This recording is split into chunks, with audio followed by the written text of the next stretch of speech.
우리 말씀을 보겠습니다.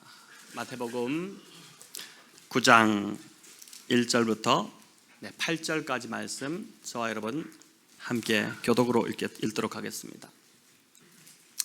1절입니다. 예수께서 배에 오르사 건너가 본 동네에 이르시니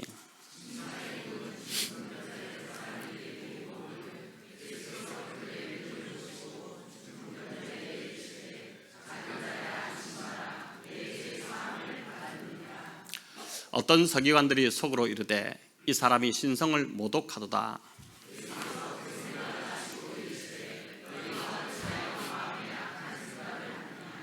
내 죄 사함을 받았느니라 하는 말과 일어나 걸어가라는 말 중에 어느 것이 쉽겠느냐?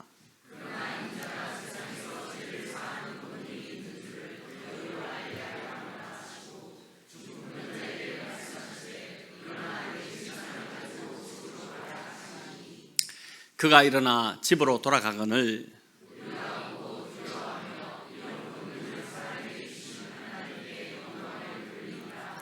아멘. 자, 우리 오늘 이제 좋은 것을 넘어 더 좋은 것으로 이런 제목으로 9장을 가지고 함께 나누고자 합니다. 오늘 읽은 본문은 예수님께서 중풍병자를 고치시는 장면입니다. 아마 주일학교 때 또는 지금까지 잘하시면서 이 설교를 참 많이 들으셨을 텐데 본문을 이야기하기 전에 우리가 좀 한 가지 생각해 보고자 하는 질문이 있습니다. 복음서를 보면 주님께서 이제 귀신을 쫓아내거나 병자들을 고치실 때마다 자주 하신 말씀이 있었습니다. 그건 고침받은 사실을 아무에게도 말하지 말라, 아무에게도 이르지 말라, 그렇게 이제 당부하신 것이죠. 오늘 본문 바로 앞장 한 장 앞에 있는 마태복음 8장에도 보면 고치신 후에 나병 환자를 고치시죠. 나병 환자를 고치신 후에 아무에게도 말하지 말라 이렇게 하셨습니다. 8장 4절을 우리 한번 읽어볼까요? 예수께서 이르시되 상가 아무에게도 이르지 말고 다만 가서 제사장에게 네 몸을 보이고 모세가 명한 예물을 드려 그들에게 입증하라 하시니라. 아멘. 자, 여기도 보니까 아무에게도 말하지 말라 이렇게 하는데 사람들이 말하지 말라고 해서 말하지 않을까요? 여러분 오랫동안 불치병으로 고생하던 자가 그 불치병이 고침받았는데 어떻게 입을 다물 수 있겠습니까? 그 사람이 말을 하지 않는다고 하더라도 그 가족들이나 또 친구들이 다 말해서 소문이 아마 순식간에 다 퍼지게 될 것입니다. 마태복음에는 나오지 않지만 병행본문인 이 마가복음에는 이 고침받은 나병 환자가 많이 전파해서 널리 퍼지게 되었다. 가만히 있지 못했겠죠. 나병은 그건 이제 하늘이 버린 것이다. 이게 도저히 고치지 못하는 그 당시에. 근데 그게 고침받았고 다시 가정으로 돌아오고 옛 삶을 다시 회복했으니 소문이 다 나지 않았겠습니까? 또 마가복음 7장에는 귀먹고 말 더듬는 사람이 나오는데 그 사람을 고치신 후에도 우리 주님께서는 아무에게도 알리지 말라, 심지어 경고까지 하시는 장면이 나옵니다. 우리 마가복음 7장 35절 36절 읽어볼까요? 그의 귀가 열리고 해가 맺힌 것이 풀려 말이 분명하여졌더라. 예수께서 그들에게 경고하사 아무에게도 이르지 말라 하시되 경고하실수록 그들이 더욱 널리 전파하니. 아멘. 평생을 말하지 못하고 듣지 못하는 자가 고침받았는데 어떻게 가만히 있겠습니까? 말도 막 해보고 싶고 나 말하게 됐다 이러면서 막 가서 이야기도 하고 하지 않겠습니까? 자연스럽게 퍼지기 마련이죠. 심지어 주님은 이제 귀신들에게까지 자신을 알리지 말라고 경고하셨습니다. 우리 마가복음 3장 11절 12절인데 한번 제가 읽어보겠습니다. 더러운 귀신들도 어느 때든지 예수를 보면 그 앞에 엎드려 부르짖어 이르되 당신은 하나님의 아들이니다 하니 예수께서 자기를 나타내지 말라고 많이 경고하십니다. 말하지 마, 입 다물어, 이렇게 이제 이야기하신 것입니다. 알리지 말라고 하면 더 알리고 싶은 것이 사람 마음이고 또 불치병에서 고침받았다면 당연히 알리고 싶은 게 사람 마음인데 왜 주님은 사람은 물론 귀신들에게까지 그 사실을 알리지 말라고 하셨을까요? 주님이 약간 신비주의를 추구하시는 것일까?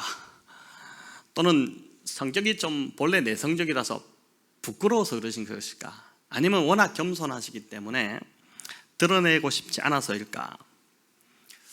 이제 총선철이 이제 다가옵니다. 총선철이 되면 가장 바쁜 사람들이 누굽니까? 후보로 등록하신 사람들이죠. 그분들이죠. 이들은 이제 자기를 알릴 수만 있다면 어디든 가고 우리가 총선철에 바짝 막 출근길에 나와서 악수하고 얼굴을 드러내고 이런 거 보지 않습니까? 총선이 끝나고 나면 싹 들어가 버리는 사람들, 그 사람들이 이제 나오는데 모든 방법을 다 동원해서라도 자기를 알리고자 합니다. 그렇게 해야지만 표를 더 얻을 수 있기 때문에 그런 것이죠. 하지만 주님은 어떻게 해서든지 자신이 하신 일을 감추시려고 하셨습니다. 주님은 늘 일관되게 고쳐준 자에게 비밀 유지를 요청하셨습니다. 지난 금요일 큐티 본문이었던 마태복음 그 17장에도 보면 주님은 심지어 제자들에게도 아무에게도 이르지 말라 이렇게 당부하십니다. 베드로와 야고보와 요한 이 세 제자를 데리고 이제 주님이 산에 올라가셨다가 놀랍게 변화되는 그 장면을, 그리고 거기서 엘리야와 모세를 만나시는 그 장면, 그들과 대화하는 장면을 이 제자들이 목격하지 않습니까? 이 너무 놀라운 일이었죠.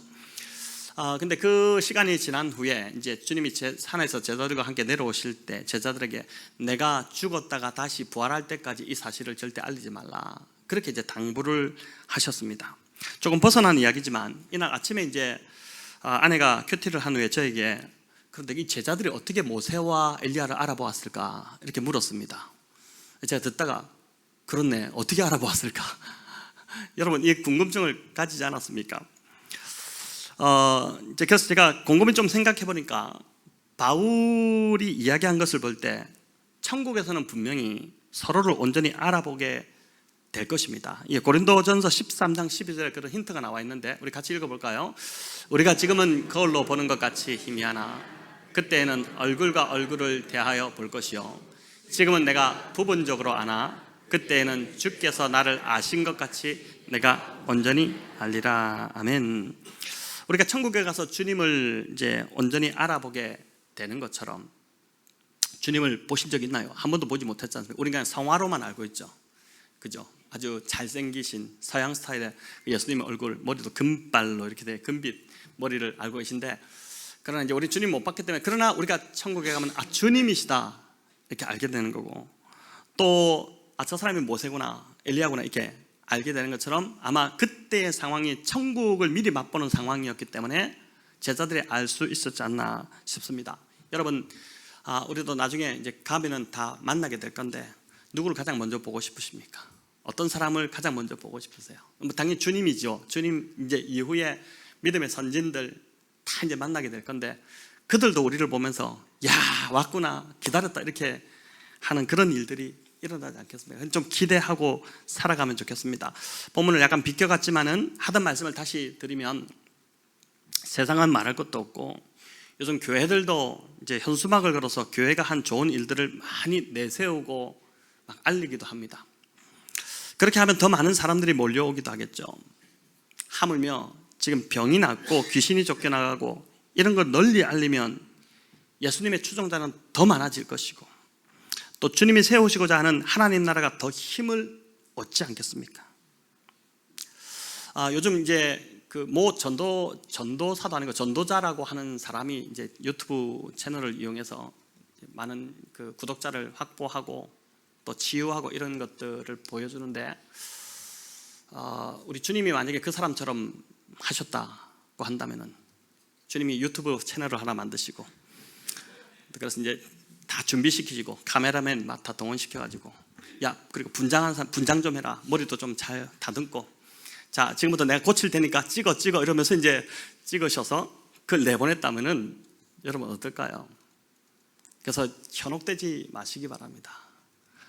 오늘 본문을 들으면 좀 더 이제 그 상황을 아시게 텐데 왜 주님은 결벽에 가까울 정도로 당신이 하시는 일을 알리시는 것을 깊이 하셨을까요?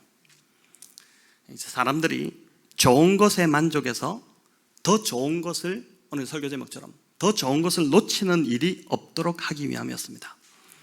병이 낫는 것, 또 귀신이 나가는 것, 소원이 이루어지는 것, 이 모두 얼마나 좋은 일입니까?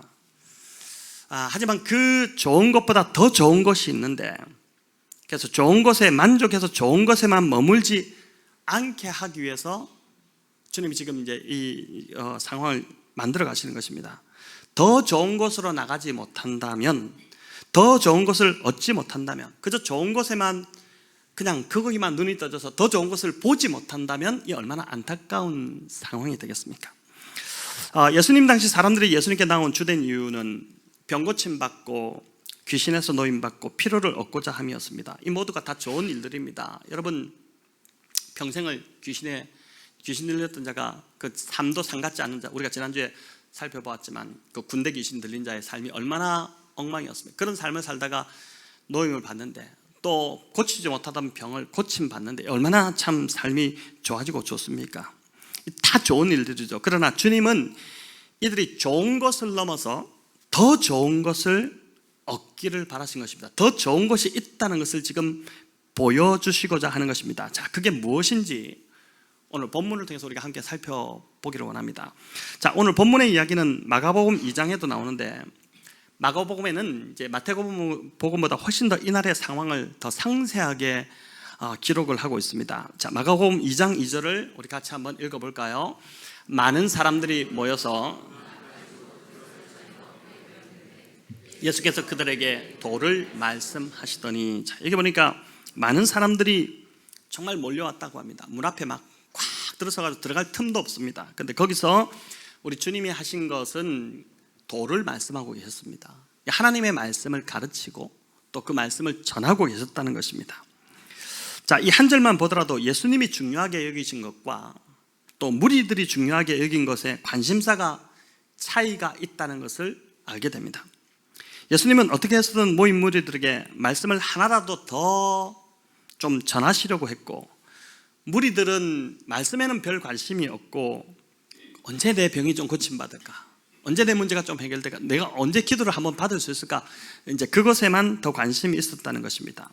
자, 이는 이제 복음서에서 계속 반복되는 패턴인데, 마가복음을 보면 중풍병자 이제 스토리가 끝나고 레위를 부르시는 그 장면이 나옵니다.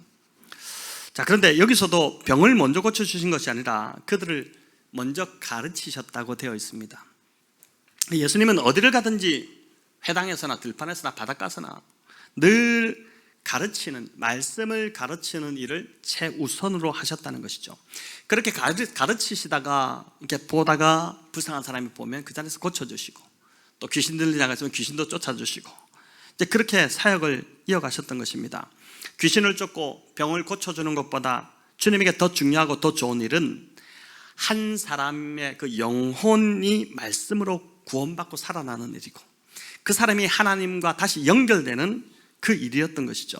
그러니까 육신이 고침받는 것을 넘어서 영혼이 구원받아서 살아나도록 하는 것, 영혼이 다시 회복되도록 하는 것, 그게 이제 주님이 하고자 하셨던 그 일이었다는 것입니다. 자, 이렇게 예수님과 모인 군중들 간의 기대의 차이로 인한 긴장감이 돌고 있을 때, 이 긴장할 때는 한 사건이 이제 발생합니다. 어떤 네 사람이, 그러니까 이 친구들이죠, 예수님의 말씀을 전하고 있는 그 계신 집에 지붕을 뚫고 중풍병자를 들것에 달아서 이렇게 내리는 일이 벌어진 것입니다. 자, 오늘 본문인 마태복음에는 중풍병자를 사람들이 데리고 왔다 이렇게 되어 있지만, 마가복음에는 어떤 네 사람이 예수님이 말씀하고 계신 집에 지붕을 뚫고 이 중풍병자를 들것, 그 침상에 달아서 줄로 내렸다라고 되어 있습니다. 이들은 아마 중풍병자의 친구들이었을 것입니다. 이 사람이 지금 중풍이 와서 몸을 지금 잘 가누지 못하는 그런 자였지만 친구를 참 잘 두었던 것 같습니다. 그러니까 아마도 그가 몸이 성했을 때 사람들을 많이 돕고 좋은 관계를 잘 맺던, 좋은 관계를 잘 유지하던 그런 자였기 때문일 것입니다. 남에게 대접받고자 하는 대로 너도 남을 대접하라, 우리 주님이 말씀하셨던 그 말씀처럼 이 사람이 평소 다른 사람들과의 관계가 좋고 많이 그 사람들을 도왔기 때문에 정작 자신이 도움이 필요했을 때 사람들이 다 두 팔을 걷어붙이고 내가 도와줄게, 적극적으로 친구들이 나섰다고 이제 볼 수 있는 것입니다. 당시 가버나움의 집들은 이제 1층으로 되어 있었고 단층 구조였고 지붕이 평평한 그런 구조였습니다. 집을 지으려면 기둥을 세우고 또 기둥을 건너지르는 들보를 놓지 않습니까? 큰 들보를 대들보라고 하고 그렇게 하는데, 이제 이 들보는 주로 나무를 사용하는데 당시 들보로 사용되던 나무가 그 이제 팔레스타인 땅에 그렇게 많지 않아서 방들이 큰 나무가 없다 보니까 방들이 다 작았다고 합니다. 조그마한 방들이었는데 지붕은 이제 들보를 얹고 가지를 이렇게 골조를 짜가지고 거기에 진흙을 덧칠해서 만들었는데 이게 결코 약하지가 않았습니다. 지붕은 건물 옆에 이제 계단을 이렇게 만들어가지고 지붕은 올라갈 수 있도록 했는데 그 지붕이 낮에는 사람들이 거기서 일을 하기도 하고 또 밤에는 잠자는 장소로 사용하기도 했습니다. 그러다 보니까 이제 보기보다 지붕이 튼튼했다는 것입니다. 그런 지붕을 뜯어낸다는 것이 여러분 이게 보통 일이었겠습니까? 이게 정말 쉽지 않았을 텐데 집 옆 계단으로 올라가서 그 지붕을 뜯고 예수님이 말씀하시는 그 자리로 딱 맞추어서 이 중풍병자를 달아내는 것입니다. 왔는데 사람이 너무 많아요. 예수님 앞에 들어갈 자리가 없어요. 야, 오늘은 날이 아닌 것 같다. 다음에 또 오자. 오늘은 아니다. 이렇게 돌아갈 수도 있지 않습니까? 그렇게 하지 않고 이거 어떻게 하든지 들어가야 되는데 어떻게 할까? 올라가서 그 지붕을 뜯어낼 생각을 했다는 것이 여러분 이 보통 일이 아니지 않습니까? 지붕을 이 친구들이 뜯어내서 이 사람을 좀 내려 예수님께로 어떻게든 예수님께로 이 사람을 좀 예수님 앞에 딱 갖다 내야 되는데 도저히 들어갈 방법은 없고 들 것을 4명이 들고 어떻게 들어가겠어요?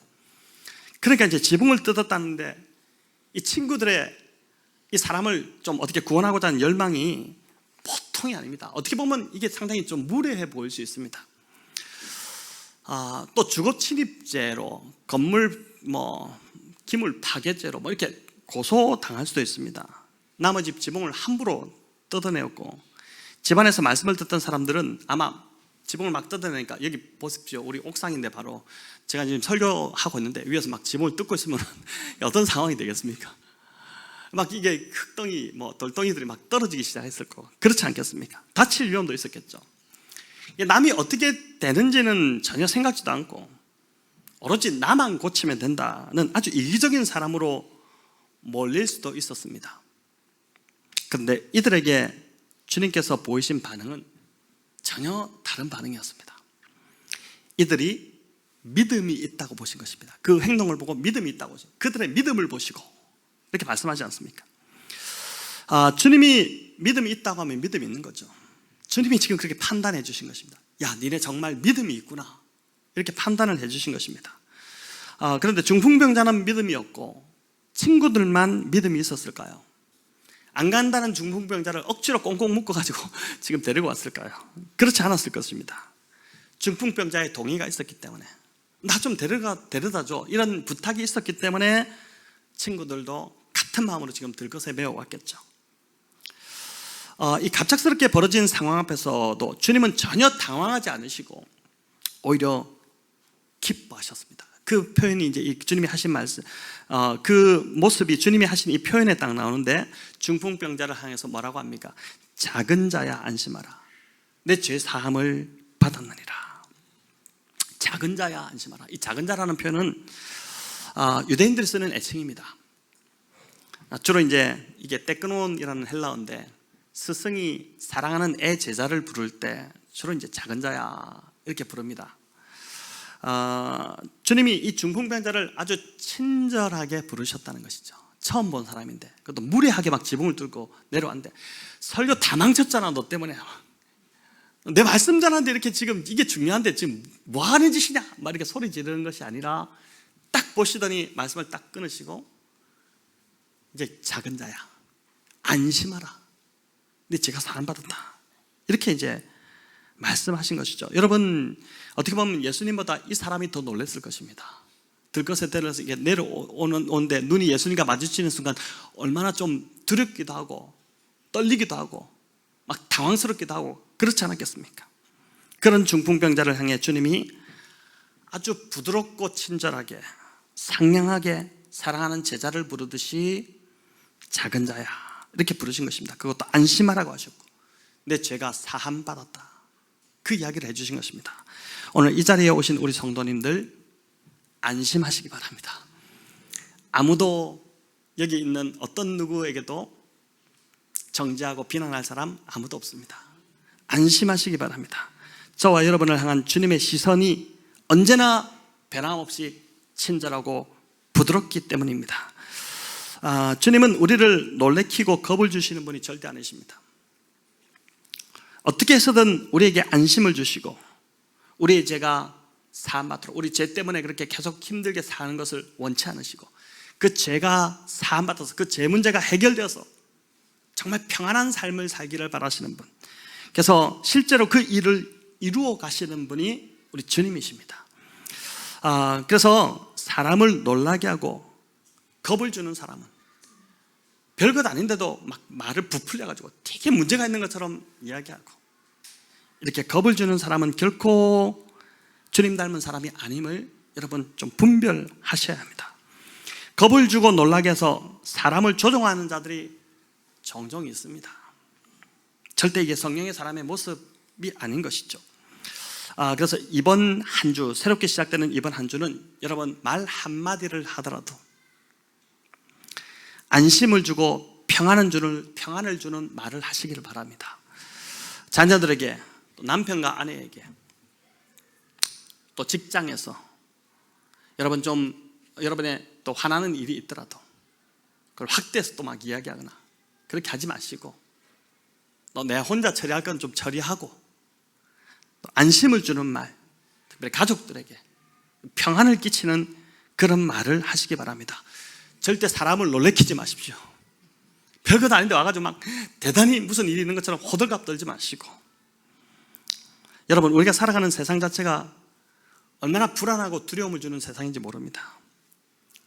그 아침에 일어나서 이제 뉴스 주로 핸드폰을 보잖아요. 포털에 이제 올라온 뉴스들을 보는 것이 참 두렵습니다. 오늘 또 무슨 일이 일어났을까? 그렇지 않습니까?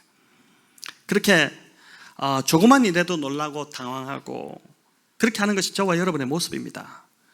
그런 불안함이 커지면 어떻게 됩니까? 자다가도 악몽을 꾸고 깬 후에는 또 걱정이 몰려서 잠을 이루지 못하곤 합니다.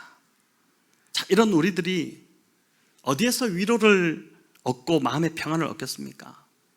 교회 공동체가 바로 그런 곳이 되어야 하지 않겠습니까? 사회와 직장에서는 늘 핀잔을 듣고 또 욕을 얻어먹다가도 교회에 오면 위로받고 존귀한 자라는 느낌을 받고 또 격려를 받아야 하는 것이죠.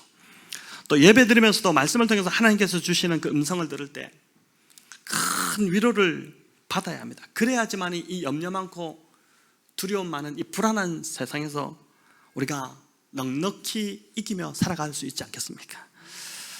여러분, 그래서 오늘 목장 모임에서, 특별히 오늘 이제 목장 모임을 할 때 오늘 말씀도 이렇게 우리가 들었으니까 서로를 좀 많이 위로하시고 격려하시기 바랍니다. 뭔가 문제가 좀 보이더라도 다 덮어버리고 그냥 격려하시고 세워주시고 그렇게 하시기 바랍니다. 아내와 남편에게 평소 받지 못한 그런 위로가 있다면 오늘 목장 모임에 가셔서 아내와 남편에게도 받지 못하는 그 따뜻한 위로를 오늘 목장 식구들에게서 오늘 많이 받으시고 회복하시는 우리 성도님들 되시기를 바랍니다. 자, 그런데 이런 상황을 두고 주님과 전혀 다르게 반응하는 자가 그들이 있었으니 3절에 나오는 어떤 서기관들입니다. 우리 3절을 같이 읽어볼까요?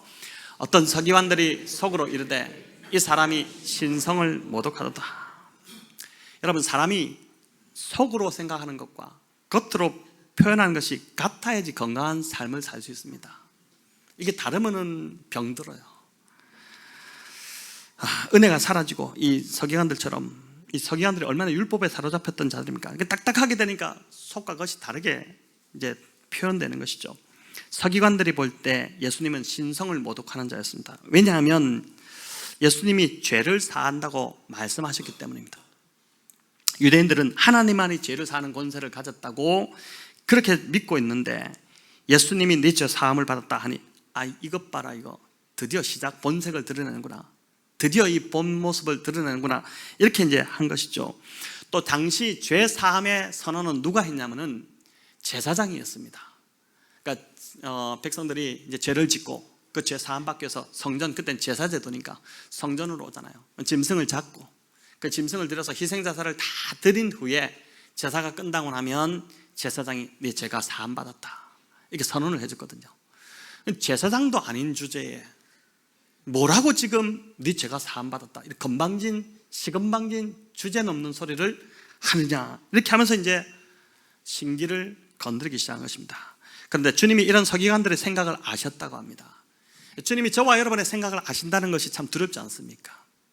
사람들은 모르겠죠. 웃고 있지만은 내 속으로 생각하는 생각이 다른 것을 사람들은 모르겠지만은 주님이 아셨다고 합니다. 그리고 뭐라고 합니까? 그들의 생각이 악하다고 정죄하셨습니다. 악하다. 자, 우리 같이 읽어볼까요? 예수께서 그 생각을 아시고 이르시되 너희가 어찌하여 마음에 악한 생각을 하느냐. 왜 세계관들의 이 생각이 주님 보시기에 악했을까요? 중풍병에 걸려 고통받는 친구를 고치려고 주님께 나온 그 친구들의 따뜻한 착한 마음은 안중에도 없었기 때문입니다.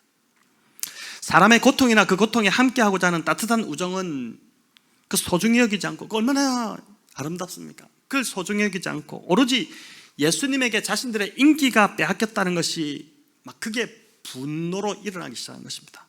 자신들이 종교 지도자로서 오히려 더 주목받고 존경받아야 했는데, 아니 저 듣도 보도 못한 갈릴리 시골 촌뜨기에게 사람들이 몰려가니까 그게 화가 나기 시작했던 것입니다. 주님은 이들의 악한 생각을 깨우쳐 주시고 질문을 던지십니다. 5절 6절입니다.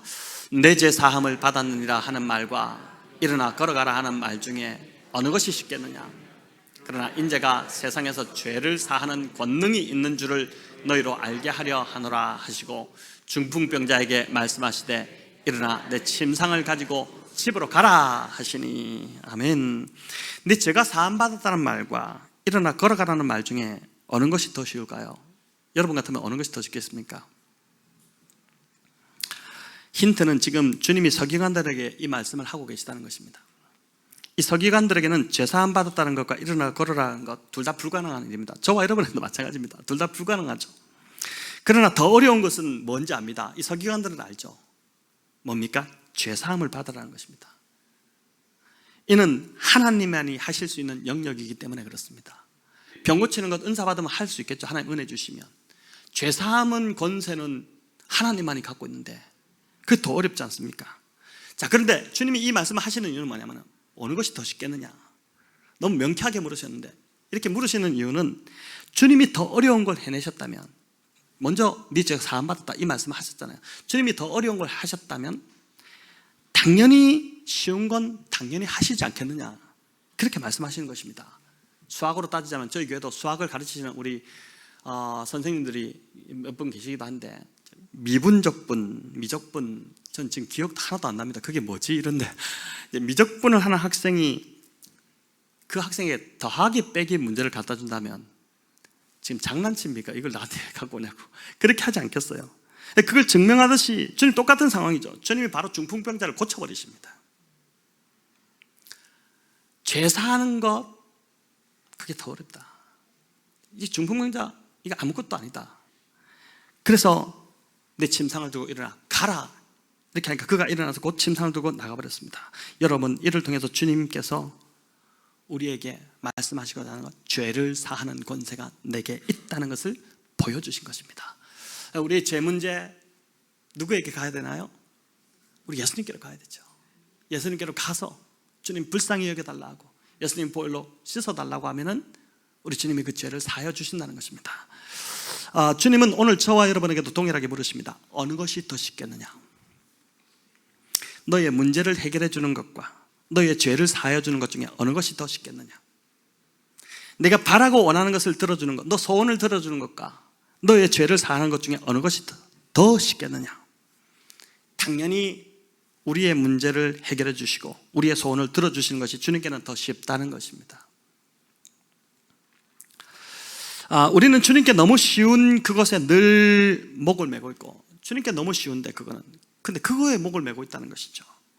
그것이 이루어지지 않아서 힘들어하는데, 정작 우리가 관심을 가져야 하는 것은 더 어렵고 중요한 나의 죄를 사하는 것에 관심을 가져야 한다는 것입니다. 좋은 것을 넘어서 더 좋은 것을 바라보라는 것입니다. 즉 우리의 문제를 해결하고 원함을 이루는 것을 넘어서 주님과의 관계를 회복하는 일에 우리의 관심을 두라는 것입니다. 저와 여러분의 삶의 참만족은 바로 이렇게 하나님과의 관계가 회복되는 일에서부터 시작된다는 것이죠. 우리의 궁극적인 갈망은 건강도 아니고 행복도, 회사에서 승진 이런 것도 아니고 수입이 많아지는 것도 아니라는 것입니다. 바로 우리의 궁극적인 갈망은 예수 그리스도가 되어야 한다는 것이죠. 그래서 어쩌면 지금 나에게 일어난 이런 인생의 문제들은 우리의 주 관심사를 돌리시는 하나님의 은혜의 손길일 수 있다는 것입니다. 진짜 관심을 가져야 할 것에 관심을 두지 않기 때문에 계속해서 말씀으로 하나님이 지금 계속 사인을 주시는데, 계속 말씀하시는데 그래도 말을 듣지 않기 때문에 문제를 주셔서 그 문제를 통해서 우리를 흔드는 시간일 수 있다는 것이죠.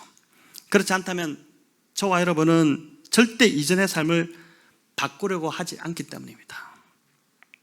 영적 관성의 법칙이 강해도 참 너무 강한 것 같아요.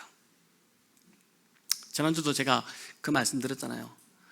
일부의 설교 때 이제 1, 2부를 통해서 말씀드렸는데, 이제 오늘 예배를 마치고 집에 갑니다. 가셔가지고 이제 가자마자 일주일을 지나면서 성경책 한 번도 안 보고 기도 한 번도 안 하고 그렇게 하고 그 다음날 그 다음 주에 교회에 와야 되는데 성경책이 어딘지 몰라서 막 찾다가 그냥 가자 하고 오는 성도님 이 자리에 없으시겠죠 이랬는데, 예배 마치고 나중에 한 분이 이제 제가 그런 성도입니다. 근데 그분만 있겠어요? 그러니까 하도 이게 계속 이야기해도 뭐가 이제 본질인지를 계속 듣고는 있는데 너무 관성이 강한 겁니다. 그냥 내 하루하루 살아가는 관성이 너무 강하다 보니까 그게 안 바뀌니까 문제를 보내시는 거죠. 하나님도 마음이 아프시지만 문제를 통해서 흔드는 겁니다.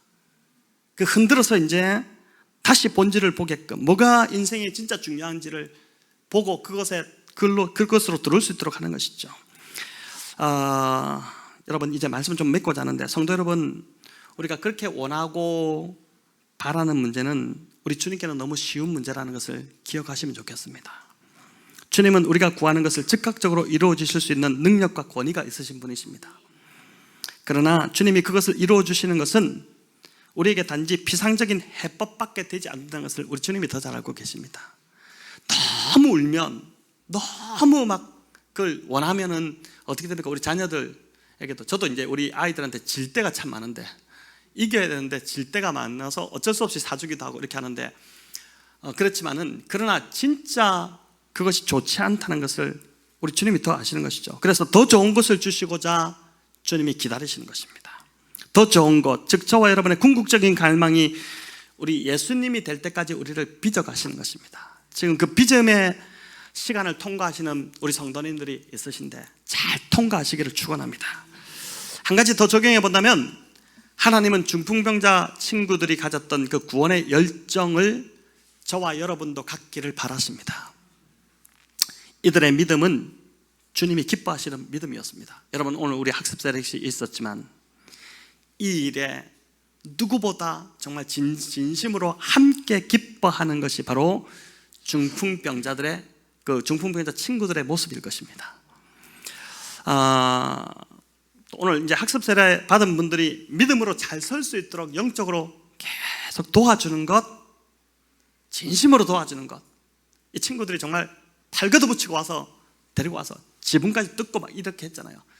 그렇게 정말 열심을 다해서 이분들이 믿음으로 자랄 수 있도록 도와주는 것, 그게 이제 바로 이 친구들의 모습이지 않겠습니까? 지난주 우리 문답식을 했지만은 세 분이 이제 학습 세례 문답식을 하는데, 뭐 여러분도 다 마찬가지입니다. 이 세 분뿐만 아니라 우리 권사님 한 분이 이제 아주 직접적인 질문을 하셨어요. 지금 죽으면 천국 갈 수 있습니까? 이제 물으니까 이제 우리 세례 받으셨던 오늘 김학래 성도님이 아니요, 잘 모르겠습니다. 솔직하게 말씀하신 거죠. 세례를 받았는데 이제 이 세례 받음은 사실은 이제 하나님의 백성으로 인치는 거고, 우리는 느끼지 못하지만 성령이 우리 안에서 이제 앞으로 우리를 이끌어 가시는 그 시작이 된 건데, 그러나 우리는 여전히 연약합니다. 혼자서 안 되죠. 그래서 이제 시작하는 우리 성도님들, 그들을 믿음으로 자꾸 이끌어가도록 정말 진심으로, 정말 나의 것을 들여서 그들을 자꾸 이끌어주고 세워주는 것, 여러분, 그게 바로 목장에서 해야 될 일이고, 그게 바로 오늘 이 중풍병자 친구들이 가졌던 열정, 그 믿음이라는 것입니다. 본문의 서기관들은 그렇지 않았습니다. 보니까 생명을 살리고 구원받는 일에는 그들은 아주 무관심했고 무정했습니다. 관심이 없었죠, 아예. 그래서 주님께 그 생각이 악하다고 책망받았습니다. 내 삶이 너무 바빠서 영혼을 구원하는 일에 무관심하고 또 잘 돌아보지도 못하고 그렇게 함으로 주님께 책망받는 저와 여러분 되지 않기를 정말 바랍니다. 여러분, 이 중풍병자 친구들처럼 정말 주님께 칭찬받는 믿음이 저와 여러분에게도 있기를 바랍니다. 내 행복, 내 안위가 우선되는 삶이 아니라 영적으로 스스로 걸어갈 수 없는 연약한 자들, 가만히 놔두면 그대로 죽을 수밖에 없는 자들을, 그들을 외면하고 그냥 무관심하게 두는 것이 아니라 정말 그들에게 다가가서 그들을 어쨌든 간에 예수님께로 데리고 오려고 하는 것. 그래서 그들이 고침받고 또 제사함받고 세례받도록 도와주는 일에 우리의 우선순위를 드린다면 어느새 우리의 문제가 해결되고 내 삶이 회복되고 있는 것을 보게 될 것입니다. 여러분, 그게 바로 주님이 말씀하신 먼저 그의 나라와 의를 구하라는 말씀이고, 그렇게 할 때 이 모든 것을 너에게 더하시겠다는 약속이지 않습니까? 때로 생각지도 않게 나에게 붙여주신 자들이 있습니다. 그런 자들이 있어요. 지난주도 저도 이제 머리를 자르러 갔더니 이 머리를 자른 게 아니고 예발을 하러 갔더니 이제 또 그 자리에 이제 그 교회를 한 30년 전에 다니시다가 10년을 열심히 다니시다가 지금 20년째 쉬고 계신 분이 계시더라고요. 이번 전도 좀 해야겠다. 그래서 또 말을 계속 걸고, 그런데 우연찮게 갑자기 예기치 않게 붙여주시는 분들이 있어요. 왜 붙여주실까요? 그들을 회복시키라는 것 아니겠습니까? 또 지금 나에게 이미 붙여주신 자들 있습니다. 우연찮게 작년 같은 경우도 여러분 어떻습니까? 바자회 마지막 다 파장돼가지고 팔 것도 없고 먹을 것도 다 떨어진 상황에서 우리 지금 유튜브에 나오는 유경이 그 엄마와 유경이가 이제 놀러 왔다가 거길 들려가지고 지금까지 교회를 나오고 있고, 보니까 몇 주 전부터는 우리 유경이 아빠가 아이를 볼 때 이제 엄마 아빠가 이제 또 출근도 있고 그러다 보니까 두 분 다 경찰이시거든요. 저희 교회가 이제 든든합니다. 이제 문제가 생기면 아주 확실한 경찰 두 분이. 그러다 보니까 그 아빠가 이제 계속 그냥 주변을 맴돌다가 목장 모임으로 들어오기 시작해가지고, 우리 이기혁 지사님 목장인데 그걸로 들어오기 시작해가지고 목장 모임을 같이 시작했다는 것입니다. 곧 그분들 또 학습받고 세례받고 하는 자녀되는 일들이 일어나야 하지 않겠습니까? 이런 일에 우리 좀 최선을 드리고자 하는가? 여러분, 그게 바로 중풍병자 친구들의 모습이라는 것입니다. 그 열정이라는 것이죠. 진짜 인생의 기쁨은 소유와 원함을 이루는 삶이 아니라 이렇게 중풍병자와 같은 자들을 예수님께로 인도해서 그들을 살리는 일인 줄 믿습니다. 이 일에 저와 여러분의 남은 삶을 들으시기를 우리 주님의 이름으로 축원합니다.